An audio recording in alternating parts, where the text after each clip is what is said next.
السلام علیکم کے اس کے ناول پہ آپ سب کو ویلکم۔ ایک خوبصورت ناول پیش کر رہے ہیں جس کا نام ہے نئی امید کے در کھلے۔ ناول کی رائٹر ہیں عریشہ غزل۔ چلیے چلتے ہیں ناول کی جانب۔ کروں شکایتیں تکتا رہوں کہ پیار کروں، گئی بہار کی صورت وہ لوٹ آیا ہے۔ وہ سامنے تھا مگر یہ یقین نہ آتا تھا، وہ آپ ہے کہ میری خواہشوں کا سایہ ہے۔ یہ سالن پکایا ہے تم نے کیا؟ تمہارے گھر والوں نے تمہیں کھانا پکانا نہیں سکھایا، صرف باتیں بنانی سکھائی ہیں۔ پہلے ہی لقمے پر آذر نے اسے لتاڑنا شروع کر دیا۔ وہ آفس سے تپا ہوا آیا تھا، اب اپنا غصہ اس پر نکال رہا تھا۔ کیا باتیں بناتی رہتی ہوں، پورا دن کولوں کی بیل کی طرح گھر کے کاموں میں لگی رہتی ہوں، آپ کو نظر ہی کیا آتا ہے؟ اس نے کب چپ رہنا سیکھا تھا؟ ان کے لتاڑنے پر وہ زہرخند لہجے میں غرائی۔ واقعی مجھے اگر کچھ نظر آتا تو میں تم سے شادی نہ کرتا، انہوں نے استہزائیہ انداز میں سے دیکھتے ہوئے کہا۔ ہاں تو یہاں کون آپ سے شادی کے لیے مرا جا رہا تھا؟ آپ کی اماں ہی پسند کر کے آئی تھی، وہ تو ہم ہی شاید اس رشتے پر غور و فکر کرتے، لیکن آپ کی اماں کی جلد بازی نے یہ شادی کرائی ہے، وہ تپے تپے لہجے میں بولی۔ واقعی میں سوچا ہی کرتا تھا کہ اماں کی اینک درست کروا دوں، اماں کی دور کی نظر کمزور ہے، لیکن صد افسوس اب کیا ہو سکتا ہے؟ آذر نے تعصب سے گردن ہلائی۔ ہاں تو تم کون سے مہاراجہ یا حسین و جمیل تھے کہ تمہارے لیے کوئی حور پری ڈھونڈی جاتی؟ میں بھی مل گئی، شکر ادا کیا کرو۔ ہاں اپنی قسمت پر صبر ہی تو کر رہا ہوں، آذر نے کڑوے لہجے میں کہا اور باورچی خانے میں گھس گیا۔ اب کیا پھیلانے آپ اندر پہنچ گئے؟ اس کو اندر جاتے دیکھ کر خطرے کا الارم اس کے دماغ میں بجا، کیونکہ ایک انڈا تلنے میں وہ باورچی خانے میں انواع و اقسام کی چیزیں پھیلا دیتے، جیسے کئی دیگیں تیار کی ہوں۔ دکھائی نہیں دیتا یا تمہیں بھی اماں کی طرح کی اینک کی ضرورت ہے؟ آذر نے ناگواری سے کہا۔ لائی میں کر دیتی ہوں، کوئی ضرورت نہیں ہے، یہ بھی اسی سالن کی طرح بدمزہ پکاؤ گی؟ انہوں نے برتنوں کے کیبنٹ کو چیک کرتے ہوئے کہا، اور پھر چمچہ اور فرائی پین نظر نہ آنے پر طوفان بدتمیزی باورچی خانے میں شروع ہو گیا۔ ایک ایک برتن کو پٹخا جانے لگا، غصے کے مارے چہرہ سرخ ہو گیا، بس بال نوچنے کی کسر باقی رہ گئی تھی۔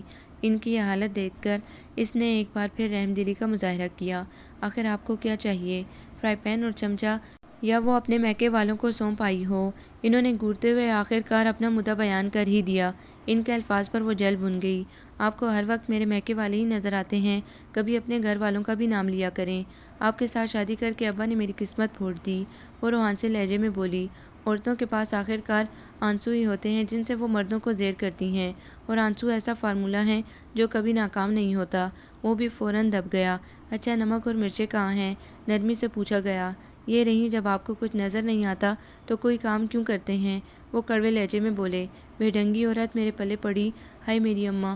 آذر اسے چڑھانے کی خاطر اپنا مخصوص راگ الاپنے لگا اور وہ چڑھ کر باورچی خانے سے نکل گئی۔ ایک گھنٹے میں انہوں نے وہ ڈش تیار کی اور خوب تعریفیں اور بڑھکیں ماری گئیں کہ یہ خالصتاً ہماری خاندانی ڈش ہے، جو ان کی اماں کے بعد سب سے اچھی صرف انہیں بنانی آتی ہے۔ طنز اور احساس برتری کے احساس میں گر کر اسے ایک لقمہ چھکایا گیا اور منہ میں رکھتے ہی اسے لگا جیسے مرچوں کی پوری بوتل اس میں انڈیل دی گئی ہو۔ اف، اس قدر مرچیں! اس کی آنکھیں پانی سے لبالب بھر گئیں۔ اس میں مرچیں کہاں ہیں؟ اس قدر تو کم ہیں۔ غریب خاندان! انہوں نے حیرت کے مظاہرے کے بعد طنز کرنا ضروری سمجھا اور ذوق و شوق سے اس خاندانی ڈش کو ہضم کرنے میں لگ گئے۔ خود تو جیسے کسی ریاست کے شہزادے ہیں۔ ہاں، اس نے چلتے چلتے سوچا اور باورچی خانے میں آ گئی، جہاں مختلف چیزیں بکھری ہوئی تھیں، کہیں پیاز اور ہری مرچوں کی صورت میں اور کہیں آلوؤں اور بے تحاشا برتنوں کی صورت میں۔ اس نے سلگتے دل کے ساتھ باورچی خانہ صاف کرنا ضروری سمجھا۔ بہرحال یہ کام اسی نے کرنا تھا، چاہے ہنس کر کرتی یا رو کر۔ سنیے، وہ انہیں فائلوں میں گم دیکھ کر بولی۔ جی فرمائیے۔ انہوں نے لمحے بھر کو نظریں اٹھائی۔ کل بڑے بھائی کے بڑے بیٹے عدنان کی سالگرہ ہے، آپ آفس سے جلد آ جائیے گا۔ فضول ٹائم نہیں ہے میرے پاس، ویسے ہی آج کل باس سب ملازموں سے ناراض ہیں، حالانکہ اگر کمپنی کو نقصان ہوا ہے تو اس میں ہمارا کوئی قصور نہیں ہے، پھر بھی یہ بڑے لوگ سمجھتے ہی نہیں ہیں۔ انہوں نے صاف انکار کیا۔ تو پھر آپ مجھے کچھ پیسے دے ہی دیں تاکہ میں تحفہ لے لوں۔ تحفے کی کیا ضرورت ہے؟ وہ کون سا تمہیں پارٹی سے نکال دیں گے؟ کہہ دینا میں گھر میں بھول آئی ہوں۔ کیا تحفے کے بغیر چلی جاؤں؟ آپ کا دماغ تو ٹھیک ہے؟ وہ حیرانی کی ذاتی سے اٹھ کھڑی ہوئی۔ اس میں دماغ خراب ہونے والی کون سی بات ہے؟ میرے پاس تحفے کے لیے پیسے نہیں ہیں، تم کل یہ عذر بنا لینا، پرسوں 1 تاریخ ہے، میں تمہیں پیسے دے دوں گا، تم بعد میں خرید کر دے دینا۔ اس سے اچھا ہے میں وہاں جاؤں ہی نہیں۔ وہ روحانسی ہو کر بولی، یہ تو اور بھی اچھا ہے، بلا وجہ کی فضول خرچی سے بھی بچ جائیں گے۔ انہوں نے ہنوز فائل کا مطالعہ کرتے ہوئے مطمئن لہجے میں کہا، اور وہ رخ موڑ کر بیڈ پر لیٹ گئی اور لائٹ آف کر دی۔ جاہل عورت، میں اتنا اہم کام کر رہا ہوں اور تم نے لائٹ بند کر دی۔ وہ غصے سے گرائے، مجھے سخت نیند آ رہی ہے، آپ دوسرے کمرے میں جا کر یہ کام کریں۔ اس نے بھی کھدرے لہجے میں کہا، ہر وقت سوتی تو رہتی ہو، بس اپنے میکے سے یہی ہنر سیکھ کر آئی ہو۔ انہوں نے فائلیں جمع کرتے ہوئے ناگواری سے کہا، دیکھیں آپ میرے گھر والوں تک مت پہنچا کریں، جو بات ہے صرف مجھے کہیں۔ وہ ان کی بات پر تپ اٹھی، برداشت کرنا تو اس نے سیکھا نہیں تھا۔ کیوں تمہارے گھر والوں کو نہ کہوں؟ انہوں نے تمہیں کچھ سکھایا ہوتا تو نظر آتا، زبان چلانے لڑنے کے علاوہ تمہیں اور کیا آتا ہے؟ میری زندگی جہنم بن گئی ہے جب سے میری شادی تمہارے ساتھ ہوئی ہے۔ وہ غصے سے کھولتے ہوئے بولا، میں بھی کوئی سکی نہیں ہوں۔ اس نے ترکی بترکی جواب دینا ضروری سمجھا اور وہ پیر پٹکتے ہوئے کمرے سے باہر نکل گئے اور وہ بیڈ پر گر کر آنسو بہانے لگی۔ سچ تو یہ تھا کہ وہ دونوں ہی غصے کے بہت تیز تھے، لیکن ایک دوسرے سے بے حد محبت بھی کرتے تھے، لیکن جب لڑائی ہوتی تھی تو اس طرح لڑتے تھے جیسے ایک دوسرے سے کوئی تعلق ہی نہ ہو۔ بات بے حد معمولی سی تھی، ان دونوں میں ہی برداشت بہت کم تھی۔ آہا، باجی آ گئیں، باجی آ گئیں۔ رخسانہ آ کر اسے لپٹ گئی اور ساتھ ہی بڑے بھائی کے دیگر بچے بھی، جس سے وہ بری طرح ڈول گئی۔ ارے کمبختو، اسے بیٹھنے تو دو، رضیہ بیگم نے چیخ کر کہا، جس پر پہلے رخسانہ اور پھر باقی ماندہ بچے بھی اسے چھوڑ کر دور جا کھڑے ہوئے اور وہ پلنگ پر ڈھہ سی گئی۔ ذرا ہوش بحال ہوئے تو اس نے جائزہ لیا، صحن میں چاروں طرف کرسیاں پھیلی ہوئی تھیں، چھالیاں ٹافیوں کے ریپر بکھرے ہوئے تھے، ساتھ ہی پھلوں کے چھلکے بھی۔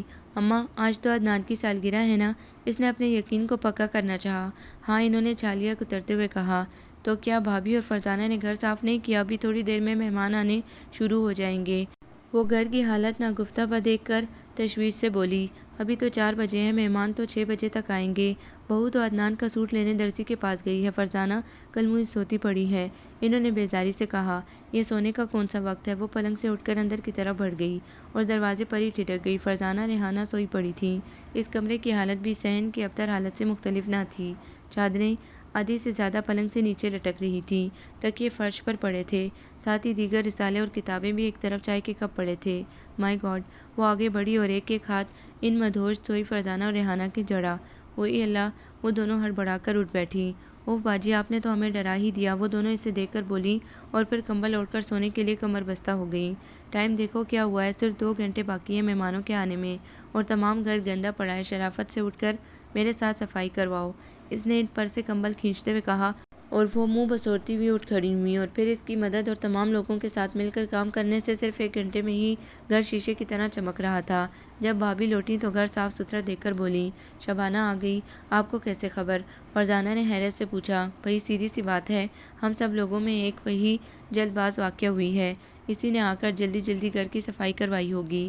کیسی ہیں بھابھی؟ شبانہ اندر سے آ کر بولی، ٹھیک، تم سناؤ، بہت دنوں بعد آئی ہو، اور آذر کہاں ہیں؟ دراصل آج کل آفس ورک بہت بڑھ گیا ہے، وہ اوور ٹائم بھی کرنے لگے ہیں، وہ شاید ہی آئیں۔ اس نے عذر پیش کیا، حالانکہ رات کی جنگ سے دونوں ایک دوسرے سے شدید ناراض تھے۔ باجی، ذرا ان کپڑوں پر استری کر دیں۔ فرزانہ نے ریحانہ کے کپڑے سے پکڑائے۔ تم کیا کر رہی ہو؟ اماں نے اسے ٹوکا۔ اماں، میں اپنے بال دھونے جا رہی ہوں، جس میں رومن تیل آپ نے تھوپا تھا، وہ پھٹ سے جواب دیتی غسل خانے کی طرف بڑھ گئی۔ وہ ریحانہ کے کپڑے پریس کرنے لگی تو اسے وہ واقعہ یاد آیا جب آذر نے شادی کے دوسرے ہی ہفتے یہ کہہ کر اپنے کپڑے اس کے ہاتھ میں تھما دیے تھے کہ بعد میں بھی تمہیں ہی تمام کام کرنے ہیں، بہتر ہے کہ یہ جھجک اور حجاب چھوڑ کر اپنی ڈیوٹی سنبھال لو۔ اور اس نے فرسٹ امپریشن کی خاطر انتہائی دلجمی اور محبت کے ساتھ ان کے کپڑے پریس کر کے انہیں دیے تو انہوں نے تیکھے لہجے میں ناقدانہ انداز میں رائے دیتے ہوئے کہا تھا، اوف، وہ اتنی شکنیں بھئی، تمہیں تو کام کرنے کا بھی سلیقہ نہیں ہے، خیر آئندہ احتیاط کرنا۔ یہ دیکھ کے بغیر کے تعریف کے چند جملے سننے کے بجائے تنقید بھرے جملوں نے اس کے ماتھے پر کتنی شکنیں ڈال دی تھیں۔ آذر، آپ کتنے بے مروت اور کٹھور ہیں۔ اس کی آنکھوں میں نمی تیرنے لگی۔ کہاں گم ہو یار؟ ایاز نے میز بجا کر اسے چونکایا۔ کہیں نہیں، آذر افسردگی سے گویا ہوا۔ بھابھی سے لڑائی ہو گئی ہے کیا؟ وہ اس کے چہرے کو پڑھتے ہوئے بولا۔ ہاں نہیں تو وہ بے ساختہ گڑبڑا اٹھا۔ اب مجھ سے بھی چھپاؤ گے اپنی دلی کیفیت کو؟ وہ شکوہ کناں انداز میں بولا۔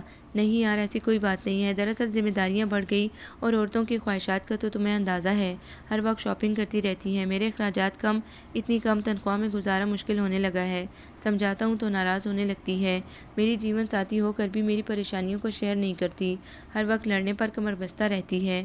یار میں تو شادی کر کے پچھتا رہا ہوں۔ وہ مایوسی سے کرسی کی پشت سے سر ٹیک کر بولا۔ تم بھابھی کو نرمی سے سمجھایا کرو نا، وہ تسلی دیتے ہوئے بولا۔ نرمی سے سمجھانے پر یہ عورتیں سر چڑھ جاتی ہیں، وہ تیکھے لہجے میں بولا۔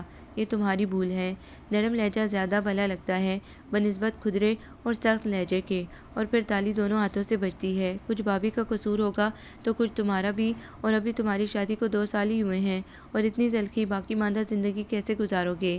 باقی ماندہ زندگی یہاں جینے کی تمنا کسے ہے؟ اس کا لہجہ مایوس کن تھا۔ مایوس باتیں مت کرو، تم مرد ہو کر یہ سب کہتے اچھے نہیں لگ رہے، تم اپنے رویے میں لچک پیدا کرو، اپنے لہجے سے طنز اور غصے کو نکالو۔ یہ کیا ذرا ذرا سی بات پر گھنٹوں کڑنا؟ ایاز نے اسے سمجھاتے ہوئے کہا۔ وہ باتیں ایسی کرتی ہے کہ مجھے بے ساختہ غصہ آ جاتا ہے، میں نے اپنے گھر میں کبھی بہنوں کو ماں سے زبان درازی کرتے نہیں دیکھا، اس لیے یہی چاہتا تھا کہ میری شریک حیات جو بھی ہو وہ بھی میری بہنوں کی طرح ہو، نرم مزاج، نرم خو۔ تو کیا بھابھی اماں جی سے؟ ارے نہیں یار، اماں کا تو وہ بہت خیال رکھتی ہے، انہیں کسی کام کے سلسلے میں پریشان نہیں کرتی، لیکن مجھے وہ حد سے زیادہ جواب دیتی ہے، یہاں تک کہ میں عاجز آ جاتا ہوں اس کی چک چک سے۔ وہ ناگواری سے بولا، یہ سوچے بغیر کہ جہاں حق تلفی ہوتی ہے وہیں انسان بڑبڑاتا اور اپنی ناراضگی کا اظہار کرتا ہے، یہ تو ان کا حق ہے، آخر لڑتی ہیں تو اپنے شوہر سے ہی، کسی اور سے تو نہیں نا؟ وہ مسکرایا۔ تمہاری ایسی بیوی ہوتی تو پوچھتا، وہ منہ بنا کر بولا۔ پھر بھی میں یہی کہوں گا، بھابھی بہت اچھی ہیں، تمہاری والدہ کا، تمہارے چھوٹے دونوں بھائیوں کا اتنا خیال رکھتی ہیں، تمام گھر کا کام کرتی ہیں، تمہیں ان کی قدر کرنا چاہیے۔ وہ سنجیدگی سے گویا ہوا۔ ہاں قدر؟ وہ تلخی سے ہنسا۔ ہاں قدر، وہ اس لیے کہ آج کے دور میں اتنی خدمت گزار بیوی کسی خوش قسمت ہی شخص کی ہوتی ہے، ورنہ شادی ہوئے 1 ہفتہ نہیں ہوتا کہ بیوی الگ رہنے کا تقاضا کرنے لگتی ہے، اور پھر الگ گھر لینا، اسے ڈیکوریٹ کرنا، ملازموں کا بندوبست کرنا، اس میں کتنے پیسے خرچ ہوتے ہیں۔ فراز بھائی سے ہی کچھ سبق سیکھ لو۔ ایاز نے اس کے بڑے بھائی کا تذکرہ کیا، جن کی وائف شادی کے 1 مہینے بعد ہی انہیں لے کر الگ ہو گئی تھی، اور اب بھی وہ کبھی کبھی مہینوں میں ہی صورت دکھانے آ جاتے تھے۔ کاش یار وہ تھوڑی سی تحمل مزاج ہوتی۔ اور آپ کا اپنے بارے میں کیا خیال ہے؟ وہ شوخی سے بولا۔ میں تو مرد ہوں، مجھے غصہ آنا فطری بات ہے، وہ نروٹھے پن سے بولا۔ یہ کون سی کتاب میں لکھا ہے کہ مرد غصہ کرے اور عورت اس کی بےجا زیادتیاں برداشت کرتی پھرے؟ تم خود دوسروں سے جو توقع رکھتے ہو، خود کیوں اس پر عمل نہیں کرتے؟ تم اپنا غصہ کنٹرول کرنے کی کوشش کرو، یہ غصہ ہی تمام فساد کی جڑ ہوتا ہے۔ مجھے یقین ہے تمہارے گھر کا سکون درہم برہم کرنے میں بھی اس غصے کا ہی بڑا ہاتھ ہے۔ وہ اس کا جگری دوست تھا اور اس کی بھلائی کے لیے اسے نصیحت کر رہا تھا، اور وہ برا مانے بغیر اس پر عمل کرنے کا سوچ رہا تھا۔ اسے اپنی زیادتی کا احساس ہوا، ساتھ ہی آج صبح کا واقعہ یاد آیا، جب اس نے چائے لا کر رکھی تو وہ اٹھ کر خود کچن میں گیا تھا اور چائے بنانے لگا تھا، تو وہ تلخی سے بولی تھی، میں نے چائے میں زہر نہیں ملایا، آپ بلا خوف و خطر پی سکتے ہیں۔ اس لیے پہلے کہ وہ جواب دیتا وہ باورچی خانے سے نکل گئی تھی، اور جب تک چائے تیار نہیں ہو گئی وہ تلملاتا رہا تھا۔ کپڑے تیار ہیں، پہن لیجئے، یا پھر آپ خود دوسرا سوٹ نکالیں گے؟ ابھی بتا دیں، میں ان کپڑوں پر لعنت بھیجتا ہوں، اور ساتھ میں ان تمام چیزوں پر بھی جنہیں تم نے ہاتھ لگایا ہو۔ وہ غصے سے بے قابو ہو کر گرایا تھا۔ ہاتھ تو میں نے آپ کو بھی لگایا ہے۔ اس کے چہرے پر طنزیہ مسکراہٹ بکھر گئی۔ نہ جانے کیا سمجھتی ہے اپنے آپ کو، زندگی جہنم بن گئی ہے میری۔ وہ بڑبڑاتے ہوئے جوتے پہننے لگا۔ رات کو کیا کھائیں گے؟ وہ ایک بار پھر اس کے سر پر مسلط تھی۔ زہر؟ افسوس مجھے یہ ڈش بنانی نہیں آتی، تمہارے ہوتے ہوئے اس ڈش کی ضرورت ہی کیا ہے؟ اس کا لہجہ زہر آلود تھا، اس کا دل ایک چناکے سے ٹوٹ کر ریزہ ریزہ ہوا۔ میں شام تک آؤں گی، سالن فریج میں تیار کر کے رکھ کر جاؤں گی، روٹیاں آپ بازار سے لے آئیے گا، اور اگر فرصت مل جائے تو مجھے لینے آ جائیے گا۔ وہ مڑ کر نارملی انداز میں بولی تھی، اور جھک کر ناشتہ کرنے لگی، حالانکہ میز پر رکھا اس کا چائے کا کپ جوں کا توں تھا، اور چائے بھی ٹھنڈی ہو چکی تھی، لیکن اس نے پلٹ کر نہیں پوچھا تھا کہ آپ ناشتہ کیوں نہیں کر رہے؟ خود تو ٹھونس لیا۔ وہ اس کے نظر انداز کرنے پر ہٹ ہو کر اٹھا اور فائلیں لے کر اسکوٹر پر آ بیٹھا اور اسٹارٹ کرنے لگا۔ بے خیالی میں نظریں دروازے پر جا ٹکی، جہاں روزانہ وہ اسے خدا حافظ کہنے کے لیے کھڑی ہوتی تھی، لیکن آج وہ مہتاب چہرہ نہ تھا، بلکہ خالی دروازہ عجیب سا لگ رہا تھا، خود غرض بے حس۔ وہ بے خیالی میں بڑبڑایا تو برابر میں بیٹھے اصغر نے کہا، کسے کہہ رہے ہو؟ وہ خواب کے عالم سے چونکا، کسی کو نہیں۔ وہ لمحے بھر کو شرمندہ ہوا اور جھک کر فائلیں چیک کرنے لگا۔ ایاز نہ جانے کب اٹھ کر اپنی سیٹ پر چلا گیا، اسے اپنے خیالات میں اس کا احساس ہی نہیں ہوا تھا۔ بیٹا، تم بہو کو لے کر نہیں آئے؟ وہ رات گئے جب گھر پہنچا تو پہلے ہی سامنے پر اماں نے اسے ٹوک دیا۔ اماں، دراصل مجھے یاد ہی نہیں رہا، کیا شبانہ خود نہیں آئی؟ وہ خود کیسے آتی؟ ان کے گھر میں خوشی کی تقریب تھی، وہ لوگ مصروف ہوں گے، تمہیں تو یہ چاہیے تھا کہ تم خود جاتے اور اسے لے کر آتے۔ اب تمہارے شرکت نہ کرنے سے انہیں جانے کیا کیا بہانے تراشنے پڑ رہے ہوں گے۔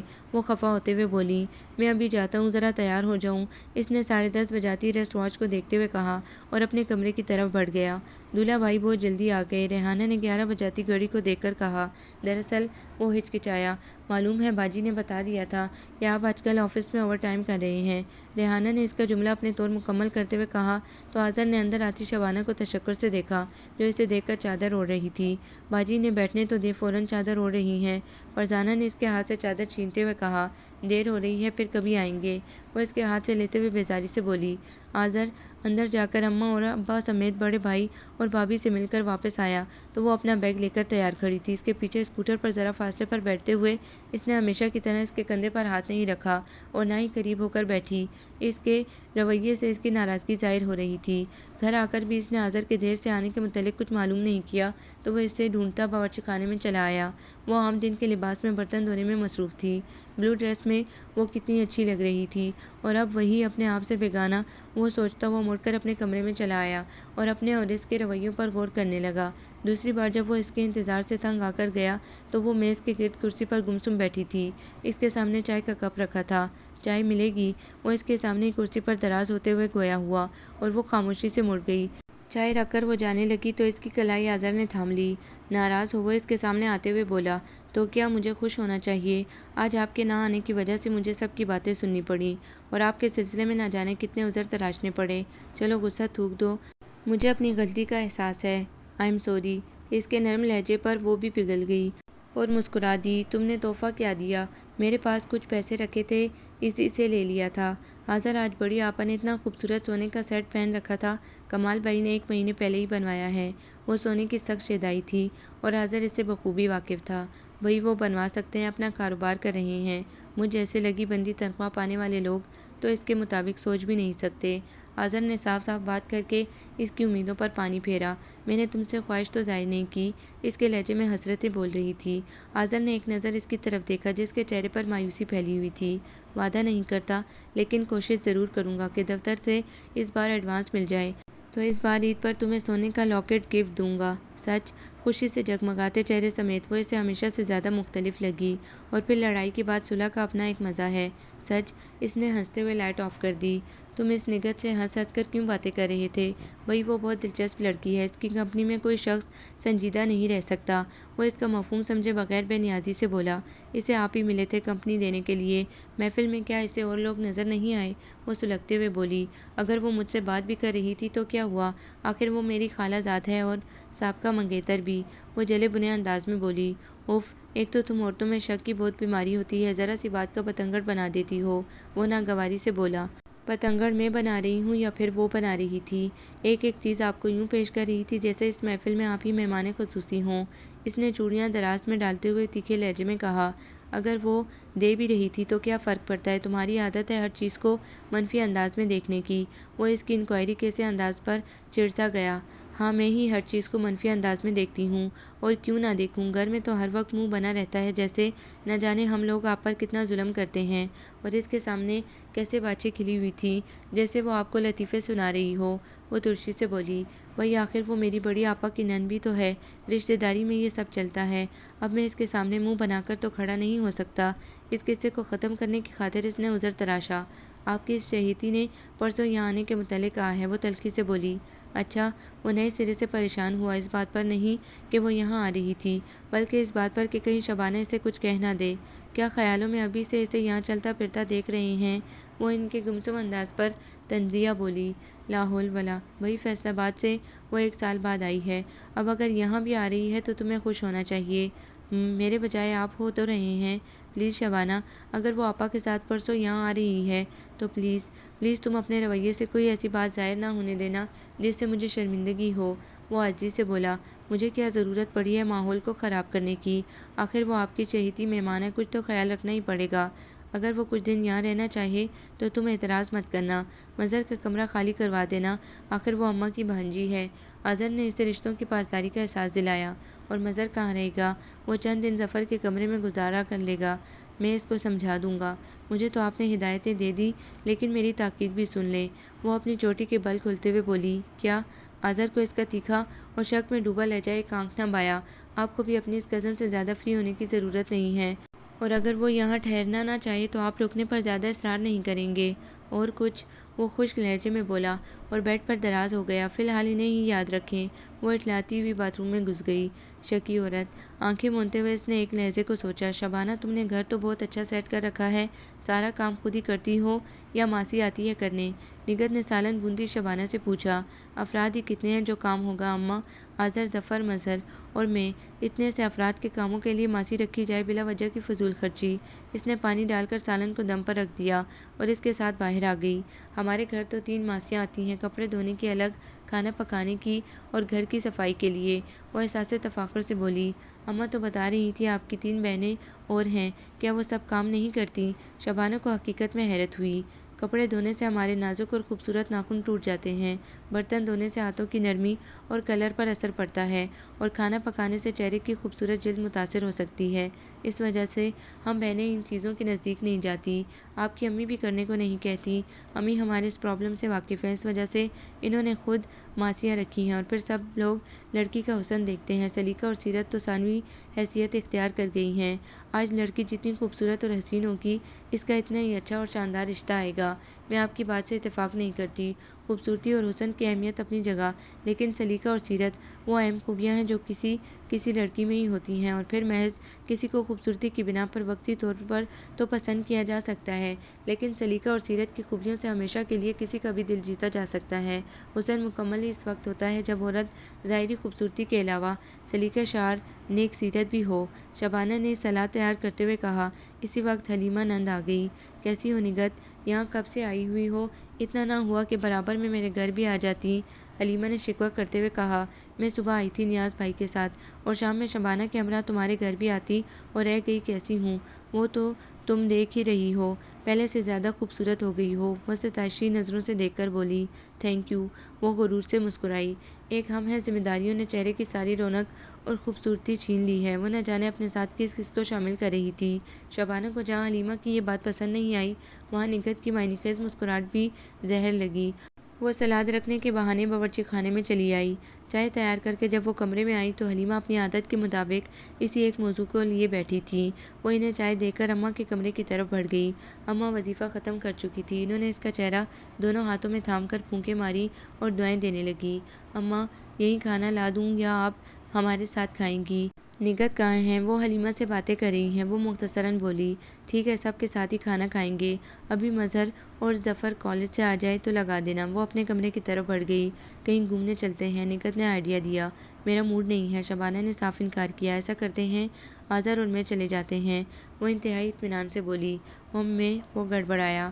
ہاں، میں آپ کو اغوا تو نہیں کر رہی جو آپ اتنا گھبرا رہے ہیں؟ آخر ہم کزن ہیں، اور پھر میں فیصل آباد سے یہاں سیر و تفریح کی غرض سے ہی آئی ہوں، بور ہونے نہیں۔ وہ تیکھے لہجے میں بولی۔ لیکن شبانہ، وہ بے چارگی سے بولا، شبانہ کا دل نہیں چاہ رہا، بس آپ فوراً تیار ہو جائیں۔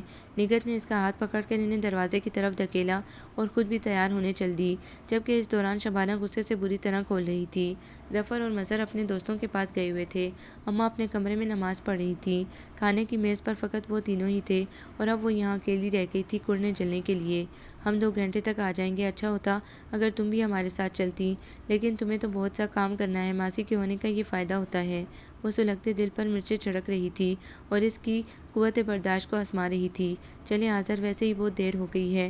وہ اظہر کو اس کی طرف بڑھتے دیکھ کر پہلے سے بولی اور اظہر کا ہاتھ کھینچتی باہر نکل گئی۔ شبانہ نے پردہ ہٹا کر تھوڑی سی جھری سے دیکھا، وہ اس کے پیچھے بیٹھی تھی۔ ایک ہاتھ اظہر کے کندھے پر دھرا تھا۔ وہ پردہ چھوڑ کر ہٹ گئی۔ غصے سے دماغ کی رگیں چٹک رہی تھی۔ اس کا دل چاہا ٹیبل پر سجے تمام برتنوں کو اٹھا کر پھینک دے، تاکہ ان کے ٹوٹنے سے جو شور پیدا ہو، اس سے اس کے اندر کا شور دب جائے۔ بھابھی کھانا تیار ہے۔ مظہر نے کمرے میں جھانکا۔ ہاں تم خود نکال لو، اس نے آواز کی لرزش پر قابو پاتے ہوئے بمشکل کہا۔ اس کے لیے 2 گھنٹے 2 صدی کے برابر گزر رہے تھے۔ وہ جلے پیر کی بلی کی طرح کبھی ادھر اور کبھی ادھر گھوم رہی تھی۔ کاش میں جانے سے انکار نہ کرتی۔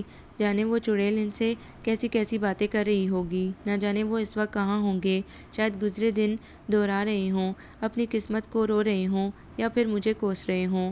ہاں اس منحوس سے اسی ٹاپک پر بات کر رہے ہوں گے، کہہ رہے ہوں گے تمہارے بغیر میری زندگی ویران اور سونی ہے۔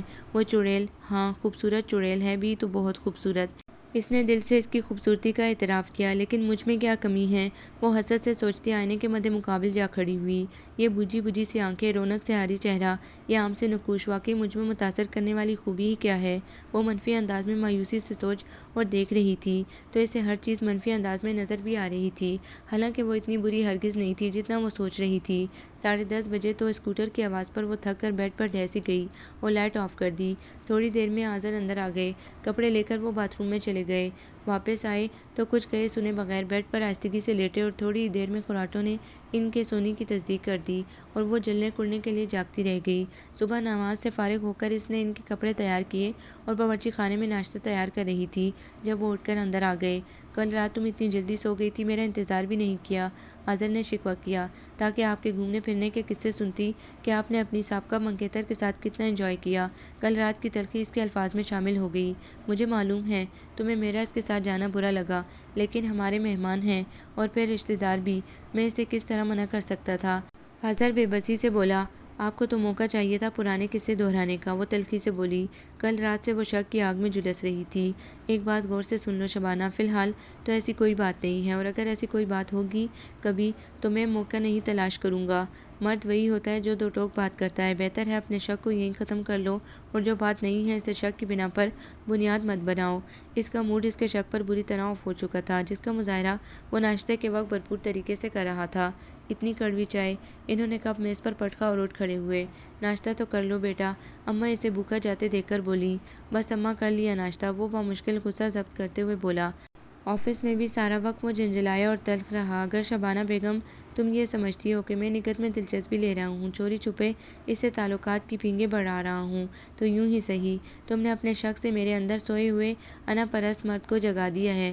اب میں تمہیں بتاؤں گا کہ مرد کا جھکاؤ عورت کی طرف کیسے ہوتا ہے۔ وہ غصے کی زیادتی سے منفی انداز میں سوچ رہا تھا۔ ادھر شبانہ بھی سوچوں میں غرق تھی۔ ساری غلطی میری ہی تھی، یہ چڑیل خود ہی زبردستی انہیں اپنے ہمراہ لے کر گئی تھی، وہ تو بیچارے جا بھی نہیں رہے تھے، میں نے بلا وجہ انہیں ناراض کر دیا۔ وہ صبح ناشتہ بھی نہیں کر کے گئے، نہ جانے دوپہر میں کچھ کھایا بھی ہوگا یا نہیں۔ شام کو آئیں گے تو میں انہیں منا لوں گی۔ آخر غلطی میری تھی، میں خود ہی سوری کر لوں گی۔ اس نے ان کی ناراضگی کے خیال سے ان کی پسندیدہ ڈش تیار کی اور ان کی پسند کے حساب سے ریڈ سوٹ زیب تن کیا۔ کہاں کی تیاری ہے؟ نگہت اسے دیکھ کر زمینی انداز میں بولی۔ کہیں کی نہیں۔ اسے دیکھ کر وہ بمشکل مسکرائی۔ بہت اچھی لگ رہی ہو، نگہت نے تعریف کی جو سراسر اسے مبالغہ آرائی لگی۔ اسی وقت آذر آ گئے اور وہ ان کے لیے چائے بنانے اندر باورچی خانے کی طرف بڑھ گئی۔ اس نے چائے قریب کی ٹیبل پر رکھی، جسے نظر انداز کرتے ہوئے وہ نگہت سے مخاطب ہوا۔ چلو نگہت تیار ہو جاؤ، کہیں گھومنے چلتے ہیں۔ ویسے بھی آج موسم بہت اچھا ہے، کھانا بھی باہر ہی کھائیں گے۔ واقعی وہ اس کے آفر پر حیران ہوئی۔ کل تو وہ جانے پر رضامند نہ تھا اور آج خود ہی۔ ہاں بھئی، آخر تم یہاں گھومنے پھرنے آئی ہو، اور ویسے بھی تمہاری وجہ سے آج میں آفس سے جلدی آیا ہوں تاکہ تمہیں اچھی طرح کراچی کی سیر کروا سکوں۔ تو پھر میں تیار ہو جاؤں؟ وہ خوشی سے کھل اٹھی۔ تمہیں تیار ہونے کی کیا ضرورت ہے؟ اس ڈریس میں بھی تم خوب کھل رہی ہو، وہ بشاشت سے بولا۔ تم تو مجھے بنا رہے ہو، وہ شرمائی۔ میں صرف سچ کہہ رہا ہوں، تم بیٹھو میں ذرا ڈریس چینج کر لوں۔ وہ کنیکشن سے شبانہ کو دیکھتا اپنے کمرے کی طرف بڑھ گیا، جس کا چہرہ سرخ ہو رہا تھا۔ شبانہ تم بھی چلو نا، نگہت نے مروتاً اسے بھی پوچھا، حالانکہ اس نے اسے اس طرح نظر انداز کیا تھا جیسے اس کا وجود ہی نہ ہو۔ بھئی میرے پاس اسکوٹر ہے جس پر صرف ایک بندہ اور سواری کر سکتا ہے، یہ تو میرے ساتھ گھومتی رہتی ہے۔ تم آؤ، دیر ہو رہی ہے، اس نے روکھے لہجے میں کہا، اور نگہت اٹلاتی اس کے ساتھ ہو لی اور وہ شکستگی سے وہیں صوفے پر گر سی گئی۔ اسے آذر کی بے رخی پر شدت سے رونا آ رہا تھا، اور پھر اسے خبر ہی نہ ہوئی کہ کب اس کا چہرہ آنسوؤں سے بھیگ گیا۔ یہ پہلی بار ہوا تھا کہ آذر نے اس کی ناراضگی کا نوٹس نہیں لیا تھا۔ اور اسے لیے بغیر تفریح کرتے پھر رہے تھے۔ دلوں میں فرق آ جائے تو تعلقات پہلے جیسے نہیں رہتے۔ آذر کی اس حرکت سے اس نے انہیں منانے کا ارادہ ترک کر دیا اور شدت سے ان سے ناراض ہو گئی اور دل میں عہد کر لیا کہ جب تک آذر اسے نہیں منائیں گے وہ ان سے بات نہیں کرے گی۔ کہاں گئے تھے اپنی چہیتی کے ساتھ؟ تمہیں اس سے مطلب؟ جیکٹ اتارتے ہوئے وہ ناگواری سے بولا۔ تم سے وابستہ ہر چیز سے مجھے مطلب ہے۔ میں تمہاری بیوی ہوں، یہ سب پوچھنے کا مجھے حق حاصل ہے۔ وہ سلگتے ہوئے بولی۔ بیوی ہی رہو، اماں مت بنو۔ وہ جیکٹ صوفے پر پھینکتے ہوئے بولا۔ مجھے پہلے شک تھا لیکن اب یقین ہوتا جا رہا ہے کہ تم وہ دونوں ہاتھوں میں چہرہ چھپا کر رونے لگی۔ وہ جو اس کے آنسوں سے پگھل رہا تھا اس کے جھوٹے یقین اور بے اعتباری پر سلگ اٹھا۔ جو چاہے سمجھو لیکن یہاں رو کر میرا دماغ خراب مت کرو۔ تم تو یہی چاہتے ہو کہ میں یہاں سے چلی جاؤں تاکہ تم اپنے دل کی باقی ماندہ حسرتیں نکال سکو، لیکن یہ تمہاری بھول ہے۔ میں کل صبح ہی اس چڑیل کو یہاں سے نکالوں گی جس نے میرا سکون غارت کر دیا ہے۔ وہ دوپٹے سے آنسو پونچھتے ہوئے بولی۔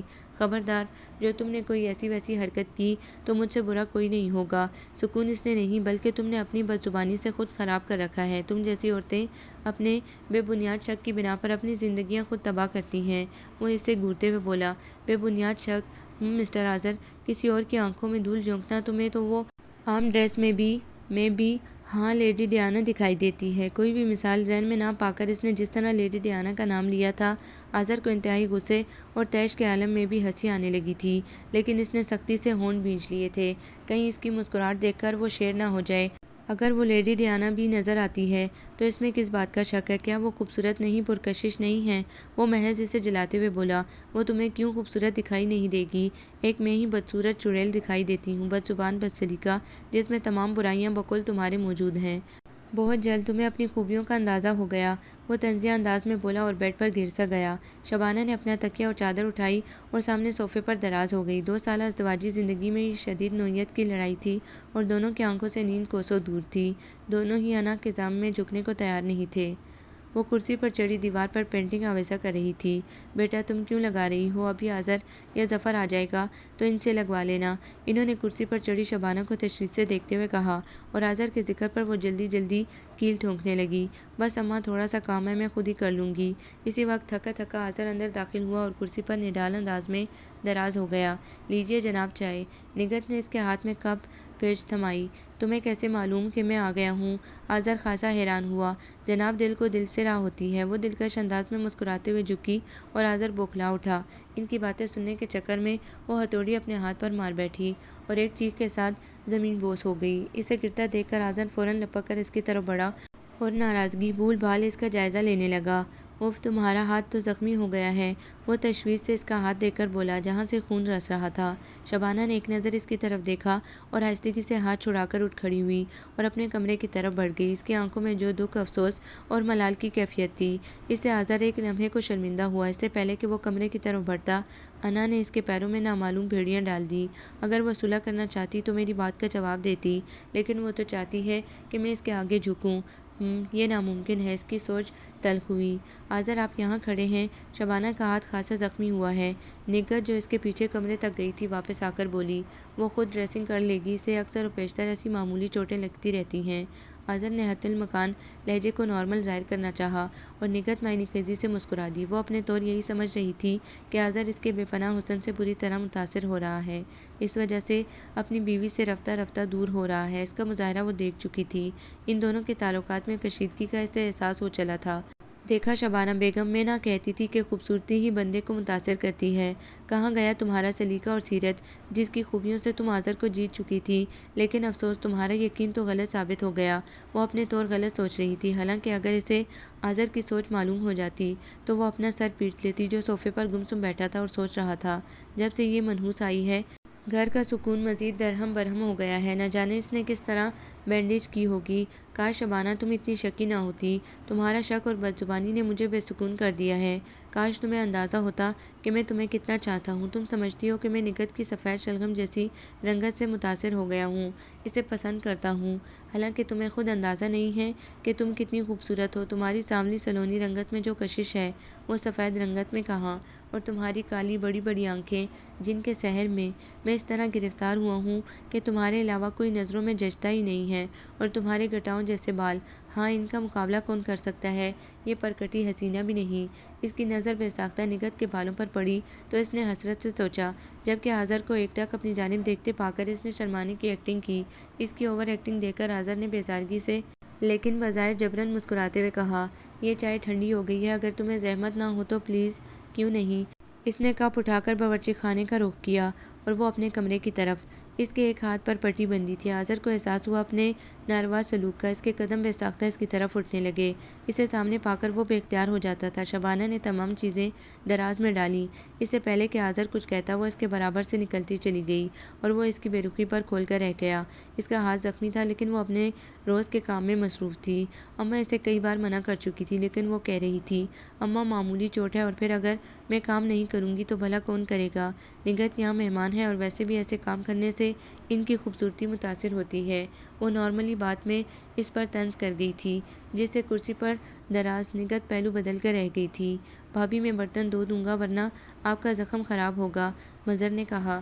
ارے تم عورتوں والے کام کرتے اچھے لگو گے، نہیں یہ تمہارا کام نہیں ہے، اس نے دو ٹوک انداز میں کہا۔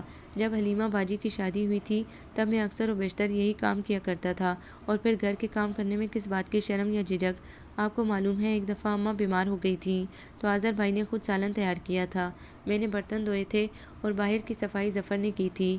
تم جتنی تعویلیں پیش کرو لیکن میں برتن خود ہی دھوؤں گی، اس نے حتمی انداز میں کہا۔ یہ مظہر بلا وجہ میں ہمدردی میں مرا چلا جا رہا ہے جب اسے خود کوئی اعتراض نہیں ہے۔ نگہت نے تلخی سے سوچا۔ وہ تمام کام ختم کر کے کمرے میں آئی تو آذر جاگ رہا تھا۔ اس نے سوچا، جب تک تم اپنے منفی رویے کو نہیں بدلو گی میں تمہیں نہیں مناؤں گا۔ دونوں ایک ہی نیٹ پر مختلف انداز میں سوچ رہے تھے۔ ایک ہی چھت اور کمرے کے اندر دونوں ایک دوسرے سے کوسوں فاصلے پر تھے۔ اگر وہ چاہتا تو ہاتھ بڑھا کر اسے منا سکتا تھا، وہ عورت تھی پگھل جاتی۔ اسی طرح اگر وہ اپنی ناراضگی پسِ پشت ڈال کر جھک جاتی، اپنی غلطی تسلیم کر لیتی تو شاید ناراضگی اتنی نہ بڑھتی۔ حلیمہ نے اپنے بچوں اور شوہر کے ساتھ ساحل سمندر کے قریب پکنک کا پروگرام بنایا اور اس پروگرام میں ان کا گھر بھی شریک تھا۔ وہ جانا نہیں چاہتی تھی لیکن اماں نے زبردستی اسے نگہت اور آذر کے ہمراہ بھیج دیا۔ مظہر اپنے دوست کی گاڑی لے آیا تھا جس سے جانے کی سہولت ہو گئی تھی۔ وہ حلیمہ کے برابر بیٹھی تھی جبکہ نگہت آذر کے برابر والی سیٹ پر بیٹھی اس کا دل جلا رہی تھی۔ بظاہر وہ ان دونوں سے اپنے آپ کو بے نیاز ظاہر کر رہی تھی، حالانکہ اس کے کان وہیں لگے تھے۔ ساحل سمندر کے قریب پہنچ کر وہ ایک صاف ستھری جگہ دیکھ کر بیٹھ گئے جبکہ بچے جھاگ اڑاتے پانی سے لطف اندوز ہو رہے تھے۔ آذر اور نگہت ٹہلنے کی غرض سے آگے نکل گئے۔ حلیمہ بہت دنوں سے آذر اور نگہت کی بے تکلفی نوٹ کر رہی تھی۔ اس وقت بھی ان دونوں کے اکیلے چلے جانے پر انہوں نے پھلک اترتی شبانہ سے کہا، شبانہ تم آذر کو منع نہیں کرتی؟ کس سلسلے میں؟ وہ بے دہانی سے بولی، وہی آج کل نگہت اور آذر بہت بے تکلف ہو گئے ہیں اور میں دیکھ رہی ہوں آذر کا رویہ تم سے بہت بدلتا جا رہا ہے۔ تم بھی سوچ رہی ہوگی کہ میں اپنی بائیک کے خلاف بول رہی ہوں، میں تمہاری نند بعد میں ہوں، پہلے دوست ہوں۔ مرد کو اتنی ڈھیل نہیں دینی چاہیے کہ وہ بے لگام ہو جائے، مرد نہ ہوا گھوڑا ہو گیا۔ شبانہ نے ہنسی میں بات ٹالنی چاہی۔ ہاں تم نے صحیح مثال دی، مرد گھوڑے کی طرح سرکش اور بے لگام ہوتا ہے، جب تک اس کی لگام کھینچ کر نہ رکھی جائے وہ سدھرتا نہیں ہے، جہاں ڈھیل دی وہ رسی توڑا کر بھاگ جاتا ہے۔ پلیز حلیمہ انسانوں کو جانوروں میں مت ملاؤ، نگہت آخر ان کی خالہ زاد کزن ہے اور یہاں سیر و تفریح کی غرض سے آئی ہے۔ میں نے خود آذر سے کہا تھا کہ اسے کمپنی دے، تمہارے تمام خدشات بے بنیاد ہیں، اس نے رسانیت سے کہا۔ وہ نہیں چاہتی تھی ان کے مابین کشیدہ حالات کی تشہیر ہو۔ اللہ کرے ایسا ہی ہو۔ نگہت چلو میں پانی بھر کر آذر پر پھینک رہی تھی اور آذر ہنستے ہوئے اس پر، دونوں کے خوشی سے جگمگاتے چہرے اس نے اپنے وجود میں منو تھکن اترتی محسوس کی اور اس تکلیف دہ منظر سے رخ موڑ کر بیٹھ گئی۔ ہمارے سالے صاحب کہاں غائب ہیں؟ فیاض نے بیٹھتے ہوئے پوچھا۔ وہ موسم کو پوری طرح انجوائے کر رہے ہیں، ہماری طرح ایک جگہ نہیں بیٹھے۔ حلیمہ نے ان کی سستی پر طنز کیا۔ تو آپ کو کس حکیم نے مشورہ دیا ہے کہ ہمارے ساتھ یہاں بیٹھ کر بور ہوں؟ آپ جا کر اپنے بھائی کے ساتھ موسم انجوائے کریں، میں ذرا یہ کتاب ختم کر لوں، انہوں نے کتاب کھولتے ہوئے کہا۔ ایک تو میں آپ کی ان کتابوں سے بہت عاجز ہوں، وہ بیزارگی سے بولی، اور میں آپ سے۔ کیا؟ وہ آنکھیں نکال کر گھرائیں۔ کیا میں نے کچھ غلط کہہ دیا؟ وہ کتاب بند کر کے سوچتے ہوئے بولے۔ آپ گھر چلیں ذرا پھر پوچھتی ہوں آپ سے، وہ دانت کچکچا کر بولی۔ جو پوچھنا ہے یہیں پوچھ لو، شبانہ سے کیا پردہ ہے؟ وہ سمجھے بغیر بولے۔ اوفو حلیمہ تم بھی ایک بات کے پیچھے پڑ جاتی ہو، سب کو بلاؤ میں کھانا لگا رہی ہوں، شبانہ نے دسترخوان پر کھانا چنتے ہوئے کہا اور حلیمہ وہاں سے اٹھ کھڑی ہوئی۔ وہ باورچی خانہ صاف کر کے اپنے کمرے کی طرف بڑھی تو اسے ڈرائنگ روم سے سرگوشیوں کی آواز آتی سنائی دی۔ اس کی شکی فطرت پوری طرح چوکنا ہو گئی۔ آذر آج آفس نہیں گئے تھے، گھر میں ہی تھے۔ اس کا فوراً دھیان آذر اور نگہت کی طرف گیا۔ وہ دبے قدموں ڈرائنگ روم کی طرف گئی۔ وہ ان دونوں کو رنگے ہاتھوں پکڑنا چاہتی تھی اور آذر پر واضح کرنا چاہتی تھی کہ اس کا شک بے بنیاد نہیں تھا۔ اس نے ہلکا سا پردہ اٹھا کر دیکھا تو جہاں کھڑی تھی وہیں ساکت کھڑی رہ گئی۔ نگہت اپنی مخروطی انگلیوں سے آذر کے ماتھے کو دبا رہی تھی۔ پلیز نگہت، یہ درد خود ہی ٹھیک ہو جائے گا، تم کیوں زحمت کرتی ہو؟ میں نے گولی کھا لی ہے۔ تھوڑی دیر پہلے ہی آذر نے نگہت کو منع کیا تھا، لیکن وہ اس کے سر درد کا سنتے ہی بام کی شیشی اٹھا لائی تھی اور جون کی طرح اس کے پیچھے پڑ گئی تھی۔ حالانکہ وہ اس سے مسلسل منع کر رہا تھا، اسے خدشہ تھا کہیں شبانہ نہ آ جائے، کیونکہ اگر ایسا ہوا تو وہ غلط سمجھے گی۔ آذر کی نظر دروازے پر ایستادہ شبانہ پر پڑی تو وہ بوکھلا کر کھڑا ہو گیا اور نگہت بھی چونک کر شبانہ کی طرف دیکھنے لگی۔ دراصل ان کے سر میں بہت درد ہو رہا تھا تو نگہت نے اپنے طور صفائی پیش کرنی چاہی۔ شبانہ پردہ چھوڑ کر اپنے کمرے کی طرف بڑھ گئی۔ غم و غصے سے اس کے دماغ کی رگیں چٹک رہی تھی۔ اس کے پیچھے آذر بھی گیا تھا۔ وہ اپنے سنہری بیگ میں کپڑے رکھ رہی تھی۔ وہ بوکھلا کر بولا، پلیز شبانہ، جو کچھ تم سمجھ رہی ہو وہ سب غلط ہے، یقین کرو۔ نگہت تو محض میری تکلیف کے خیال سے سر دبا رہی تھی۔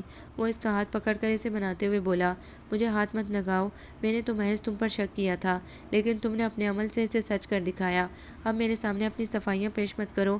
اتنا سب کچھ دیکھنے کے باوجود بھی تم مجھے بیوقوف سمجھتے ہو۔ وہ تلخی سے کہتے ہوئے چیزیں سمیٹنے لگی۔ تم مجھ پر بے بنیاد الزام لگا کر یوں نہیں جا سکتی۔ وہ اس کی بدگمانی پر انتہائی دکھ سے بولا، میں جاؤں گی اور ضرور جاؤں گی۔ اب میں یہاں ایک لمحہ ٹھہرنا گوارا نہیں کر سکتی۔ تمہیں تو خوش ہونا چاہیے، تمہاری راہ کا کانٹا خود ہی نکل رہا ہے۔ اب اپنی چہیتی کو بسانا، جس کی خاطر تم نے مجھ سے ناراضگی کا ڈرامہ رچایا تھا اور جس سے چوری چھپے تعلقات بڑھا رہے تھے۔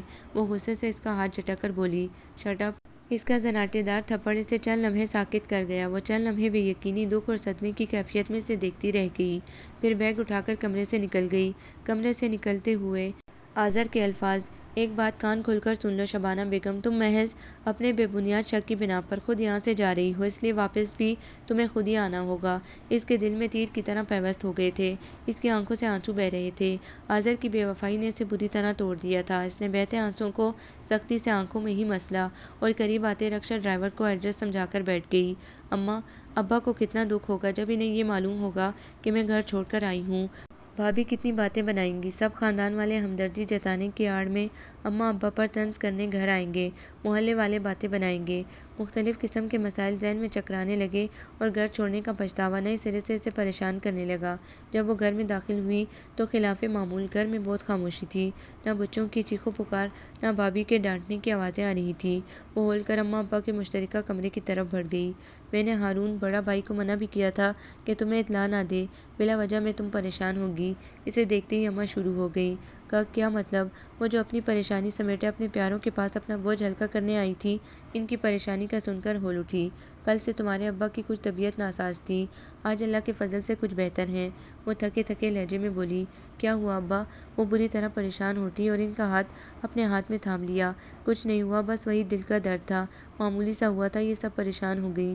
وہ اس کی زرد رنگت دے کر اسے تسلی دیتے ہوئے بولے، ابا آپ اپنا مکمل علاج کیوں نہیں کرواتے؟ ابھی ہمیں آپ کی بہت ضرورت ہے۔ اس کی آواز پر آنسو غالب آنے لگے۔ ٹھیک تو ہوں، جب تک گزارا ہو رہا ہے ٹھیک ہے۔ میری زندگی میں فرزانہ اور ریحانہ بھی اپنے اپنے گھر بار کی ہو جاتی تو مجھے تسلی ہو جاتی۔ ان کا آزردہ لہجہ اس سے مزید دکھی کر گیا۔ تم اپنے گھر بار کی ہو گئی ہو، آذر جیسا ہیرا شخص تمہارا جیون ساتھی ہے، کم از کم مجھے تمہاری طرف سے تو کوئی فکر نہیں ہے۔ وہ اس کا ہاتھ تھام کر بولے اور آنکھوں سے چھلکتے آنسوؤں کو اس نے دل ہی میں کہیں دفن کر لیے اور جبراً مسکرا دی۔ آذر کہاں ہے؟ کیا وہ نہیں آیا تمہارے ساتھ؟ اماں نے اچانک پوچھا اور وہ بوکھلا گئی۔ آذر، ہاں دراصل میں نے آپ کی بیماری کی خبر سنی تو پریشانی میں خود ہی چلی آئی، وہ بعد میں آ جائیں گے۔ وہ جو اپنے دکھ ان کے درمیان شیئر کرنے آئی تھی، یہ سوچ کر آئی تھی کہ سب سے لپٹ کر پھوٹ پھوٹ کر روئے گی، سب کی ہمدردیاں سمیٹے گی، شاید ان کی ہمدردی سے اس کے دل پر لگے زخم مندمل ہو جائیں۔ سب خواہشیں حسرتوں میں بدل گئی تھیں۔ وہ اپنے باپ کو اتنا بڑا دکھ نہیں دے سکتی تھی، وہ آذر پر جتنا اعتبار کرتے تھے وہ اس کو نہیں توڑ سکتی تھی۔ پگلی کہیں کی۔ وہ اس کی محبت پر اس کے سر پر ہاتھ پھیرتے ہوئے بولے، اماں، بھابھی اور بچے کہاں ہیں؟ بہو اپنے میکے گئی ہوئی ہے، شام تک آ جائے گی۔ فرزانہ سلائی سینٹر گئی ہوئی ہے، جبکہ ریحانہ چھت پر کپڑے پھیلانے گئی ہوئی ہے۔ انہوں نے تفصیل سے اسے آگاہ کیا۔ جب ہی گھر میں بہت سکون ہے۔ باجی آپ کب آئی؟ رخسانہ جو سپارہ پڑھ کر آئی تھی اسے دیکھ کر حیران رہ گئی۔ ابھی تھوڑی دیر پہلے۔ باجی کیا آپ واقعی رہنے آئی ہیں؟ رخسانہ اس کا سنہری بیگ دیکھ کر بولی۔ تمہیں کوئی شک ہے؟ وہ مسکرائی۔ ہاں، آپ کبھی رکتی نہیں ہے نا، اس لیے۔ وہ منہ لٹکا کر بولی، جنابہ جب تک ابا جی کی طبیعت ٹھیک نہیں ہو جاتی میں یہیں رہوں گی۔ اسے بروقت بہانہ سوجا، آخر کسی نہ کسی طرح تو اپنا پردہ رکھنا ہی تھا، اپنے رکنے کا جواز بیان کرنا تھا۔ ہرے، وہ خوشی سے اسے لپٹ گئی اور وہ بھی ان کی محبت دیکھ کر وقتی طور پر اپنا غم بھول گئی۔ وہ سابقہ کمرے میں ٹھہری جو اب بہنوں کی تحویل میں تھا۔ باتیں کرتے کرتے رات کے 2 بج چکے تھے۔ فرزانہ اور ریحانہ خواب خرگوش کے مزے لوٹ رہی تھی، جبکہ اس کی آنکھوں سے نیند کوسوں دور تھی۔ جو آنسو اس نے اپنے دل میں اتار لیے تھے وہ آنکھوں کی دہلیز سے باہر آ گرے تھے۔ وہ بے آواز سسکتی رہی۔ وہ ابا کو دوائی دے رہی تھی، جب اسے دیکھ کر وہ ساکت رہ گئی۔ وہ اسے نظر انداز کرتا ایوب صاحب کی طرف بڑھ گیا۔ ابا جی، اب آپ کی کیسی طبیعت ہے؟ وہ ان کے آگے جھکتا ہوا بولا، ٹھیک ہوں بیٹا۔ انہوں نے اس کے سر پر ہاتھ پھیرتے ہوئے کہا، میں آج آفس گیا تو معلوم ہوا کہ آپ کی بیماری کی لیو آئی ہوئی ہے۔ میں نے سوچا آپ کی خیریت دریافت کرتا چلوں۔ آج سے کیا مراد ہے؟ کیا تم آفس نہیں جا رہے؟ وہ چونکے۔ جی، دراصل کل سے میری طبیعت کچھ ناساز تھی، اس وجہ سے میں آفس نہیں گیا تھا۔ تمہاری طبیعت ٹھیک نہیں تھی اور شبانہ تمہیں بیماری کی حالت میں چھوڑ کر یہاں آ گئی؟ وہ تشویش سے بولے اور پلٹ کر شبانہ کی طرف دیکھا جو ان کی شکی نظروں پر چند لمحے کے لیے بالکل گڑبڑا گئی تھی۔ دراصل انہیں میں نے ہی بھیجا تھا، اب تو میں بالکل ٹھیک ہوں، اس نے فوراً بات بناتے ہوئے کہا۔ اسے اندازہ ہو گیا تھا کہ شبانہ نے یہاں کچھ بھی نہیں بتایا ہے، ورنہ وہ یہ سوال ہرگز نہ کرتے۔ اور سناؤ، آفس کے کیا حالات ہیں؟ عامر صاحب اسلام آباد سے آ گئے؟ وہ آفس سے متعلق آذر سے بات چیت کرنے لگے۔ شبانہ نے ایک نظر آذر کی طرف دیکھا جو سر جھکائے ان کی باتوں کا جواب دے رہا تھا، جس کے چہرے سے ناراضگی اور بے رخی آیا تھی۔ وہ آہستگی سے کمرے سے باہر آ گئی۔ اسے دیکھ کر وہ یہی سمجھی تھی کہ شاید وہ اپنی غلطی تسلیم کر کے اسے منانے آیا ہے، لیکن اس کی بے رخی نے اسے بری طرح توڑ دیا تھا۔ وہ سلگتی آنکھوں کے آنسو پیتی باورچی خانے کی طرف بڑھ گئی۔ شبانہ، کسی آواز پر وہ چونک کر مڑی۔ آواز شناسہ تھی جس نے اسے مڑنے پر مجبور کیا تھا۔ شادی کے بعد بالکل بدل گئی، میں تو تجھے پہچانی ہی نہیں۔ فرح بیچ راستے میں ہی اس کے گلے لگ گئی۔ اسے غیر متوقع طور پر دیکھ کر وہ حیران رہ گئی۔ فرح پہلے سے زیادہ اچھی ہوئی تھی۔ خوبصورت ڈریس میں ہلکا ہلکا میک اپ کیے وہ انتہائی فریش دکھائی دے رہی تھی۔ تم اسلام آباد سے کب یہاں آئی؟ جب ندیم کا یہاں ٹرانسفر ہوا۔ وہ شوخی سے بولی، کیا مطلب؟ مطلب اوپر چل کر سمجھاؤں گی، چلو آؤ۔ وہ اس کا ہاتھ پکڑ کر آگے بڑھی۔ تمہارا گھر اس شاپنگ سینٹر کے اندر ہے۔ شاپنگ سینٹر کے اوپر جو فلیٹ بنے ہوئے ہیں ان میں سے ایک عدد فلیٹ کے ہم لوگ مالک ہیں۔ تم اچھے وقت پر ملی ہو، میں تمہیں ندیم سے بھی ملواؤں گی۔ آفس نہیں گئے؟ وہ فلیٹ کا لاک کھولتے ہوئے بولی، تم اپنے شوہر کو گھر میں بند کر کے گئی تھی۔ بدھو، وہ مارکیٹ تک گئے ہیں، آتے ہی ہوں گے۔ وہ پرس ٹیبل پر رکھتی اسی لیے ڈرائنگ روم میں آ گئی۔ فلیٹ نہ صرف کشادہ اور ہوادار تھا بلکہ فرح نے اسے نہایت خوبصورتی سے ڈیکوریٹ بھی کر رکھا تھا۔ تمہارا گھر تو بہت خوبصورت ہے، بہت اچھے طریقے سے تم نے سیٹ کر رکھا ہے۔ وہ ستائشی نظروں سے جائزہ لیتے ہوئے بولی، جناب، اس میں صرف میری ہی نہیں بلکہ ندیم کی محنت اور دلچسپی بھی برابر کی شامل ہے۔ دراصل انہیں مجھ سے زیادہ گھر سجانے کا جنون ہے۔ اسی وقت ڈور بیل ہوئی۔ ندیم آ گئے۔ وہ مسکراتی اٹھی اور باہر دروازے کی طرف بڑھ گئی۔ آپ آ گئے جان؟ فرح کی کھنکتی آواز اسے سنائی دی۔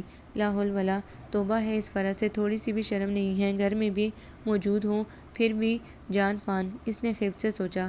اسی وقت فرح کے ساتھ ایک اسمارٹ سا شخص اندر آیا۔ او ہو بھئی، آپ ہیں ان کی بیسٹ فرینڈ، اتنا تذکرہ کرتی ہیں کہ مجھے آپ سے ملنے کا شوق پیدا ہو گیا تھا۔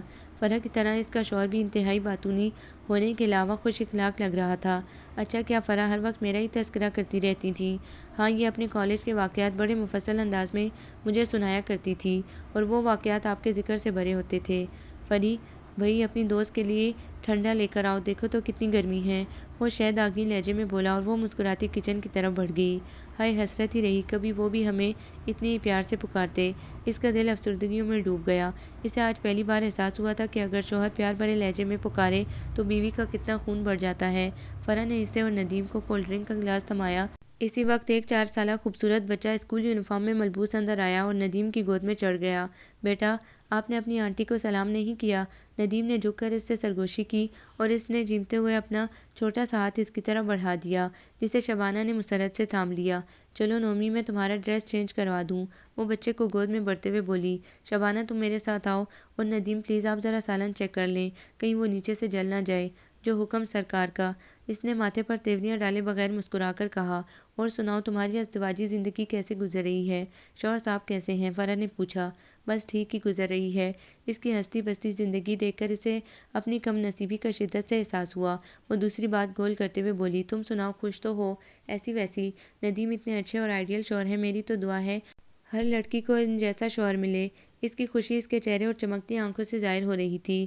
تم بہت بدل گئی ہو، نہ وہ شوخی رہی اور نہ ہی وہ ہنسنا ہنسانا رہا، مسکراتی بھی مشکل سے ہو، وہ بھی لگتا ہے دوسروں کے لیے جبران۔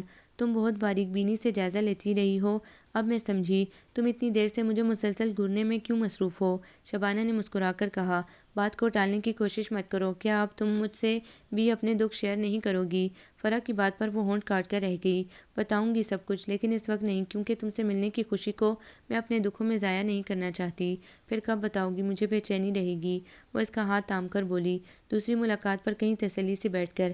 اسی وقت ندیم کی آواز آنے لگی، جو کچن سے فرح کو آواز دے رہا تھا۔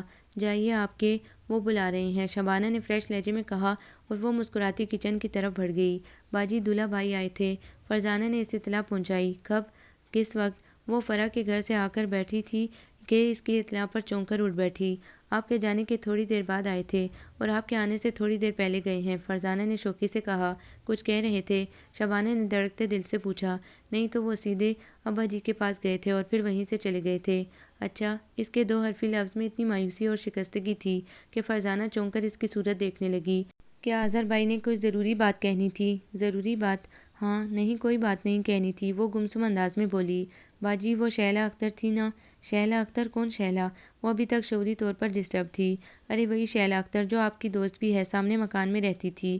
فرزانہ اس کے بھول جانے پر خاصی حیران ہو کر بولی۔ اچھا شہلا، ہاں کیا ہوا اسے؟ وہ اپنے حواسوں کو درست کر کے بولی۔ وہ اپنے شوہر سے لڑ کر اپنے گھر آ گئی ہے۔ تمہیں کس نے بتایا؟ وہ اس نئی اطلاع پر خاصی حیران ہوئی۔ یہ خبر تو پورے محلے کے ہر گھر میں گونج رہی ہے، کیا آپ ملنے جائیں گی اس سے؟ ہاں، وہ سر ہلا کر پریشانی سے بولی۔ تم اب آئی ہو، میں تمہارا کل سے انتظار کر رہی ہوں، شہلا اسے دیکھ کر بولی۔ کیا وہ سب سچ ہے جو لوگ کہہ رہے ہیں؟ شبانہ اس کے برابر میں ہی ٹک گئی۔ لوگ کیا کہہ رہے ہیں؟ لوگوں کی تو عادت بن گئی ہے دوسروں کا تماشا دیکھنے کی، دوسروں کے زخموں پر نمک چھڑکنے کی، وہ زہرخند لہجے میں بولی۔ پھر بھی لڑائی کی کوئی وجہ ہوگی جو تم انتہائی قدم اٹھا کر اپنے میکے آئی ہو۔ پہلی بات یہ، ہماری کوئی لڑائی نہیں ہوئی، اور نہ ہی میں اپنے شوہر سے لڑ کر یہاں آئی ہوں۔ دوسری بات یہ کہ میں اپنی سسرال کے ساتھ نہیں رہنا چاہتی، میں الگ اپنے شوہر کے ساتھ رہنا چاہتی ہوں، وہ گھر جو صرف میرا اپنا ہو، جس پر میری حکمرانی ہو، جس میں وہ بوڑھی منحوس ساس اور چڑیلے نندے نہ ہوں۔ شرم کرو، اپنی لینگویج دیکھو، شبانہ نے اسے ٹوکتے ہوئے کہا۔ تم اندازہ نہیں کر سکتی شبو، جب میں تمام گھر کا کام کرتی ہوں اور وہ مہارانیاں بیٹھی یا تو رسالے پڑھتی رہتی ہیں یا پھر فیشن، میوزک، ڈراموں، فلموں پر ڈسکس کرتی رہتی ہیں، اس وقت میرا خون کس قدر جلتا پھکتا ہے۔ میں سوچتی ہوں میرے آنے سے پہلے بھی یہ لوگ کام کرتی ہوں گی، آخر میرے آنے کے بعد انہوں نے تمام ذمہ داریاں مجھ پر کیوں ڈال دی ہیں؟ آخر یہ لوگ خود کیوں کام نہیں کرتی؟ تو تم کہہ دیا کرو نا، شبانہ بولی۔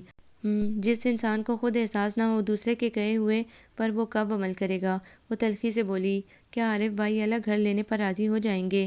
پتہ نہیں، انہیں تو بیوی سے زیادہ اپنی ماں اور بہنیں عزیز ہیں۔ تم کیوں اپنی زندگی برباد کرنے پر تلی ہوئی ہو؟ خود سوچو، اگر عارف بھائی واقعی اپنے گھر والوں کو چھوڑنے پر راضی نہ ہوئے تو یہ نہ ہو کہ گھر والوں کے بھڑکانے میں آ کر وہ تمہیں چھوڑ دیں۔ ابھی تمہاری کوئی اولاد بھی نہیں ہے، انہیں فیصلہ کرنے میں کوئی دقت بھی نہیں ہوگی، کیونکہ اولاد انسان کے پیروں کی زنجیر بن جاتی ہے۔ یہی بات تو ہم سمجھا رہے ہیں اس کلموہی کو، اگر کل کلاں وہ دوسری شادی کر بھی لیتا ہے تو ہم کیا کر لیں گے اس کا؟ وہ تعصب سے بولی۔ عارف دوسری شادی نہیں کر سکتے، مجھے یقین ہے، وہ پوری یقین لہجے میں بولی۔ تو نہیں جانتی ان مردوں کی فطرت کو، اوپر سے کچھ اندر سے کچھ ہوتے ہیں۔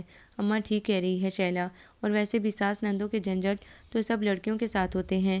تمہیں تو شکر ادا کرنا چاہیے تھا تمہارا شوہر فلرٹ باز تو نہیں ہے، دوسری لڑکیوں میں دلچسپی تو نہیں رکھتا، اور نہ ہی چوری چھپے تعلقات بڑھاتا ہے۔ وہ دکھ سے گویا ہوئی۔ نہیں، اللہ کا شکر ہے عارف میں ایسی کوئی برائی نہیں ہے، وہ پورے کے پورے میرے ہیں، صرف میرے اپنے۔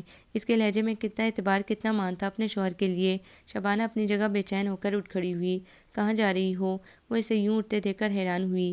گھر بہت دیر ہو گئی ہے، وہ ریسٹ واچ دیکھتے ہوئے بولی۔ ابھی تو آئی ہو، مجھے تم سے ڈھیروں باتیں کرنی تھی، پھر کبھی کر لینا، میں اماں کے گھر رہنے آئی ہوئی ہوں۔ واقعی، لیکن تم تو کبھی ٹھہرتی نہیں ہو، کیا تم بھی میری طرح؟ وہ مشکوک انداز میں بولی، اور اسے لگا جیسے اس کی چوری پکڑی گئی ہو۔ وہ نظریں چرا کر بولی، ارے نہیں، دراصل ابا جی کی طبیعت خراب تھی، بہنیں بھی ضد کر رہی تھیں، اسی وجہ سے میں رک گئی، ورنہ آذر تو خود میرے بغیر نہیں رہتے۔ بڑی خوش قسمت ہو، آذر جیسا چاہنے والا شوہر ملا ہے، شیلا مسکرا کر بولی، اور وہ جبراً مسکرا دی۔ بیٹا بہو کو کب لے کر آؤ گے؟ اماں ابھی ابا جی کی طبیعت ٹھیک نہیں ہے، اگلے ہفتے تک لاؤں گا۔ اس نے بہانہ تراشا، اس نے یہی ظاہر کیا تھا کہ وہ اپنے والد کی بیماری کی خبر سن کر گئی ہے۔ اگر ان کی زیادہ طبیعت خراب ہے تو پھر کل میں حلیمہ اور نگہت کے ساتھ جا کر خود ہی ہو آتی ہوں، یہ منہ جوڑوں کا درد چین نہیں لینے دیتا، ورنہ پہلے ہی ہو آتی۔ انہوں نے کہا، آپ کی مرضی ہے، وہ اٹھتے ہوئے بولا۔ آذر کیا آپ مجھ سے ناراض ہیں؟ وہ مصری پر سر جھکائے بیٹھا تھا جب نگہت کی آواز پر وہ چونک اٹھا۔ نہیں تو، اس نے ٹھنڈی سانس بھری۔ آپ سمجھتے ہیں کہ شبانہ میری وجہ سے اس گھر سے گئی ہے؟ وہ جھجکتے ہوئے بولی۔ شاید۔ اس نے سگریٹ ایشٹرے میں مس لی۔ اگر اس سے کوئی بات ہے تو پھر میں کل فیاض بھائی کے گھر چلی جاتی ہوں، آپ جا کر شبانہ کو لے آئیں۔ نگہت، تم میری بہنوں کی طرح ہو، اور میں تمہیں اپنی بہن ہی سمجھتا ہوں۔ شبانہ محض غلط فہمی کا شکار ہے، وہ خود گئی ہے اور خود ہی آئے گی۔ آذر کے جملوں پر نگہت اپنی جگہ چور بن گئی۔ وہ اس کے متعلق کس نئے سے سوچ رہی تھی، اور وہ اس سے کیا سمجھتا تھا؟ وہ شکستہ قدموں سے کمرے سے نکل آئی۔ میں شبانہ کو سمجھاؤں گی، جو غلط فہمی میری وجہ سے پیدا ہوئی ہے، اسے میں ہی دور کروں گی۔ اس نے ایک عزم سے سوچا اور اپنا سامان پیک کرنے لگی۔ میں اب بھی یہی کہوں گی، تم نے سمجھنے میں غلطی کی ہے، ہو سکتا ہے آذر بھائی ایسے نہ ہوں۔ فرح نے اسے سمجھاتے ہوئے کہا، اب بھی تم اس شخص کی حمایت کر رہی ہو؟ تمام باتیں سننے کے باوجود بھی؟ شبانہ بے یقینی، حیرت اور دکھ سے بولی، ہاں، اور وہ اس لیے کہ کبھی کبھی آنکھوں دیکھا اور کانوں سنا بھی غلط ثابت ہو جاتا ہے۔ اور پھر تم خود سوچو، اگر آذر بھائی ایسے ہوتے تو 2 سالہ ازدواجی زندگی میں تم ان کے فلیرٹ کے ایسے کئی قصے سن چکی ہوتی۔ اور پھر سب سے بڑی بات، وہ تمہارے ابو کے ساتھ آفس میں گزشتہ 4 سال سے جاب کر رہے ہیں۔ اگر ایسی کوئی بات ہوتی تو تمہارے ابو جان بوجھ کر تمہیں اندھے کنویں میں کیسے دھکیل سکتے ہیں؟ ابا جان کو کیا معلوم کہ وہ اندر سے کیسے ہیں، وہ تو اب بھی ان پر اندھا اعتبار کرتے ہیں، بقول ابا کہ وہ ہیرا ہیں، ہیرا۔ وہ جل کر بولی، کسی بھی شخص پر اندھا اعتبار نہیں کیا جاتا، اعتبار کسی ایک شخص پر کیا جاتا ہے جو بہت سے لوگوں میں سے ایک ہوتا ہے۔ اور اگر تمہارے ابو انہیں ہیرا کہتے ہیں تو پھر غور کرو کیوں کہتے ہیں، کوئی نہ کوئی ان میں خوبی تو ہوگی، اور پھر میں مان نہیں سکتی کہ تمہاری کوئی غلطی نہ ہو، تم غصے کی تیز ہو سکتا ہے کہ تمہاری غلطی بھی ہو، آخر تالی دونوں ہاتھوں سے بجتی ہے۔ تم دوست ہو کر مجھے برا کہہ رہی ہو، شبانہ نے شکوہ کرتے ہوئے کہا۔ برا نہیں کہہ رہی، بلکہ تمہیں سمجھا رہی ہوں تمہاری بھلائی کے لیے۔ ابھی تو تمہارے ابا کی طبیعت خراب ہے، تو سب یہی سمجھ رہے ہیں کہ تم اس وجہ سے یہاں رہ رہی ہو، بعد میں یہاں رہنے کا کیا جواز بناؤ گی؟ کیا تمہارے اس طرح یہاں رکنے پر تمہارے ابا پریشان نہیں ہوں گے؟ کیا لوگ باتیں نہیں بنائیں گے؟ اور پھر تمہیں اپنے علاوہ اپنی 3 بہنوں کے متعلق بھی سوچنا ہے، جن کی ابھی شادی بھی نہیں ہوئی۔ فرح نے نرمی سے کہتے ہوئے اس کی طرف دیکھا، جس کے چہرے سے پریشانی چھلک رہی تھی۔ اب اگر میں لوٹ کر جاؤں گی تو آذر کتنا مذاق اڑائیں گے، میرے جھک جانے پر وہ استہزائیہ انداز میں ہنسیں گے، اور پھر انہیں موقع ملنا چاہیے طنز کرنے کا، وہ بات بے بات میرے جھکنے پر مجھے طعنہ دیں گے۔ اس سے تو بہتر ہے میں وہاں جانے کے بجائے خودکشی کر لوں۔ خبردار جو ایسی ویسی کوئی حرکت کی، تم انتہائی بدو اور جذباتی ہو سکتا ہے ایسا کچھ نہ ہو، آذر بھائی تمہاری آمد سے خوش ہو جائیں۔ خوش؟ اور وہ میری آمد سے؟ ان کی خوشی کے لیے تو وہ چڑیل ہی کافی ہے۔ وہ نفرت سے بولی، اگر وہ چڑیل بقول تمہارے اتنی ہی انہیں پسند ہوتی تو وہ 2 سال پہلے تمہارے ساتھ شادی کرنے کے بجائے اس کے ساتھ ہی شادی کرتے، اور ایسا کرنا ناممکن بھی نہیں تھا، آخر وہ ان کی سابقہ منگیتر تھی۔ فرح نے مسکرا کر اس کا دل جلایا۔ تمہارے شوہر کتنے پیارے انداز میں تمہیں آواز دیتے ہیں، تم سے کتنے نرم اور میٹھے لہجے میں گفتگو کرتے ہیں۔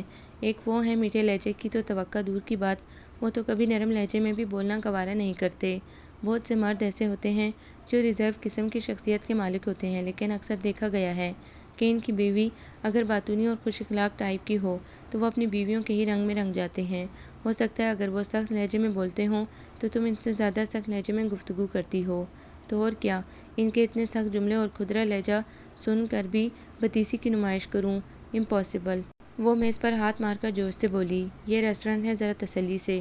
فرح نے اسے ٹوکا تو اس نے ارد گرد کا جائزہ لیا۔ لوگ ان کی طرف متوجہ ہو رہے تھے۔ بیوقوف، مرد تو ہوتے ہی غصے کے تیز ہیں، لیکن عورت کو نرم مزاج اور حلیم طبیعت ہونا چاہیے تاکہ وہ مرد کی عادتوں کو درگزر کر سکے۔ تم کیا سمجھتی ہو ندیم ہمیشہ ایسے ہی تھے؟ وہ زمینی انداز میں مسکراتے ہوئے بولی۔ کیا مطلب؟ شبانہ چونکی۔ مطلب یہ کہ ندیم بھی آذر بھائی کی طرح غصے کے تیز اور سخت لہجے کے مالک تھے۔ شادی کے شروع دنوں میں مجھے بھی ان کے رویے کے بعد شرمندگی اور کوفت اٹھانی پڑی۔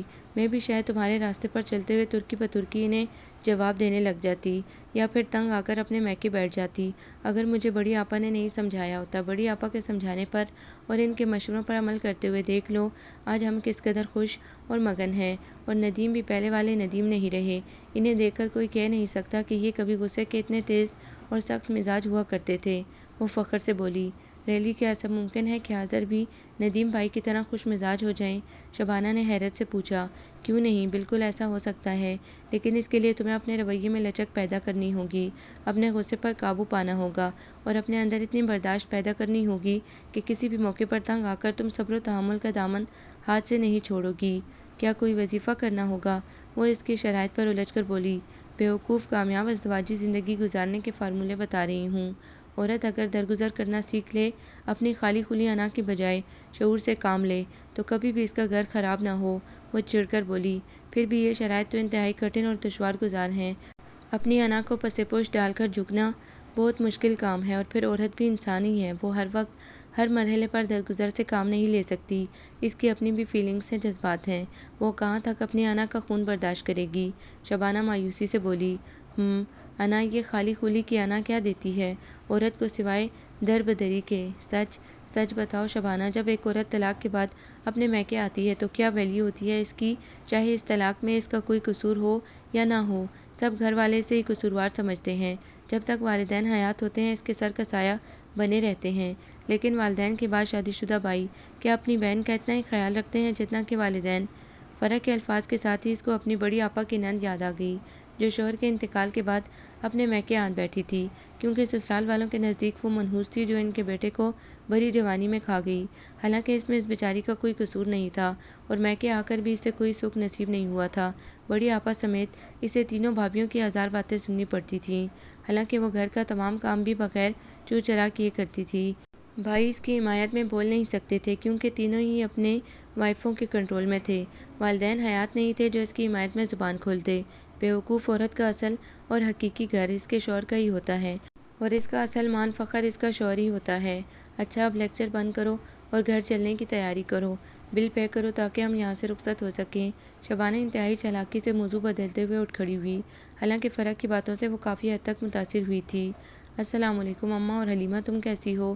پہلے تو وہ ان کو دیکھ کر حیران رہ گئی، پھر اپنی کیفیت پر کنٹرول پاتے ہی شروع ہو گئی۔ سب سے زیادہ غصہ اسے نگہت پر آ رہا تھا، جو یہاں بھی چلی آئی تھی اس کا دل جلانے۔ تو تم یہاں آ کر ہی بیٹھ گئی، سب اداس ہیں تمہارے بغیر، حلیمہ نے شوخی سے کہا، اور اس کا دل تیز تیز دھڑکنے لگا۔ ہو سکتا ہے آذر نے کوئی میسج دیا ہو، اس سے پہلے کہ خوش فہمیوں کے آثار اس کے گرد تنگ ہوتے۔ اماں کے جملوں نے اسے مایوسی کے گور اندھیروں میں دھکیل دیا۔ بہو، تم جب تک چاہے یہاں رہو، جب تک ایوب بھائی کی طبیعت مکمل طور پر ٹھیک نہیں ہو جاتی۔ تو کیا آذر نے وہاں کسی کو بھی نہیں بتایا؟ اس کے گلے میں آنسوؤں کا گولا سا پھنسنے لگا۔ وہ باورچی خانے کی طرف مڑ گئی، اس کے پیچھے نگہت بھی گئی تھی۔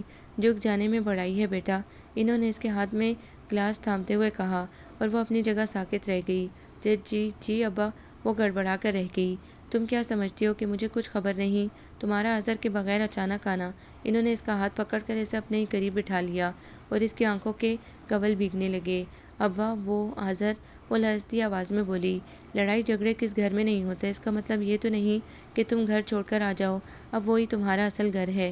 انہوں نے اپنی ناراضگی کا اظہار کیا۔ ابا، وہ سسکتی ہوئی جھک گئی۔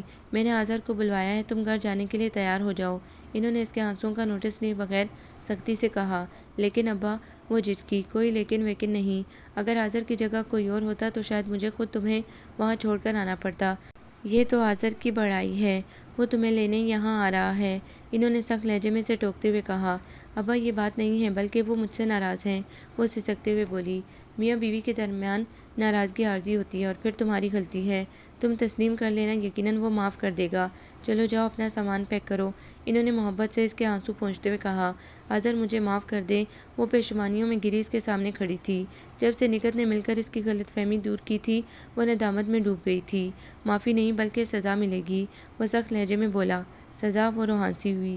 ہاں 2 ہفتے جو تم نے مجھے پریشان کیا ہے اس کے عوض، وہ شرارتی لہجے میں مسکرا کر بولا۔ آپ بہت وہ ہیں، وہ شرما کر اس کے بازو سے ہی ٹک گئی۔ اپنے شک کی بنا پر اتنے دنوں خود بھی پریشان رہی اور مجھے بھی خوار کروایا، وعدہ کرو آئندہ کبھی شک نہیں کرو گی۔ وہ آدھا، اس نے جلدی سے کہا۔ آدھا نہیں بلکہ پورا وعدہ کرو، وہ اس کے شریر انداز پر اسے گھور کر بولا اور وہ ہنس دی۔ چلے گھر بہت دیر ہو گئی ہے، وہ بیگ اٹھا کر بولی۔ سب کی دعاؤں میں رخصت ہو کر جب وہ گھر آئی تو سب نے مل کر اس کا شاندار استقبال کیا۔ تب معلوم ہوا کہ اس کی شادی کی 3ری سالگرہ ہے۔ آپ نے مجھے وہاں کیوں نہیں بتایا تھا؟ میں تمہیں سرپرائز دینا چاہتا تھا، وہ چمکتی آنکھوں سے مسکرا کر بولا۔ آپ کو یقین تھا کہ میں آپ کے ساتھ ضرور آؤں گی؟ بالکل، اور ویسے بھی ابا جی نے کہہ دیا تھا، اس سے میرا یقین اور پکا ہو گیا تھا۔ آپ نے اس ناراضگی کے متعلق اماں جی کو کیوں نہیں بتایا؟ وہ جھجکتے ہوئے بولی۔ تم نے اپنے گھر والوں کو کیوں نہیں بتایا تھا؟ آذر کے جواب پر وہ ایک لمحے کو خاموش ہو گئی۔ اسے شرمندہ اور پشیمان دیکھ کر وہ بولا۔ اسے کھول کر دیکھو، یہ کیا ہے؟ وہ بلو مخملی ڈبیا دیکھ کر الجھی اور اس سے ہاتھ بڑھا کر لے لیا۔ انتہائی خوبصورت گولڈ کا نفیس سیٹ تھا۔ یہ کہاں سے آیا؟ وہ حیرت اور خوشی کے تاثر سے نکالتے ہی فوراً بولی۔ ظاہر ہے پیسوں سے، وہ دھیمے سے مسکرایا۔ لیکن آپ کے پاس اتنے پیسے کہاں سے آئے؟ کیا آفس سے ایڈوانس لیا تھا؟ جی نہیں جناب، بلکہ 1000 روپے کا بانڈ کھل گیا ہے جس پر 20,000 روپے کا انعام نکلا ہے۔ واقعی انعام نکلا ہے 20,000 کا؟ وہ بے یقینی سے بولی۔ تو کیا میں جھوٹ بول رہا ہوں؟ وہ اس کے مشکوک انداز پر خفگی سے بولا اور اس نے اپنی زبان دانتوں تلے دبا لی۔ سوری، اس نے اس کے آگے ہاتھ جوڑتے ہوئے کہا اور وہ مسکرا دیا۔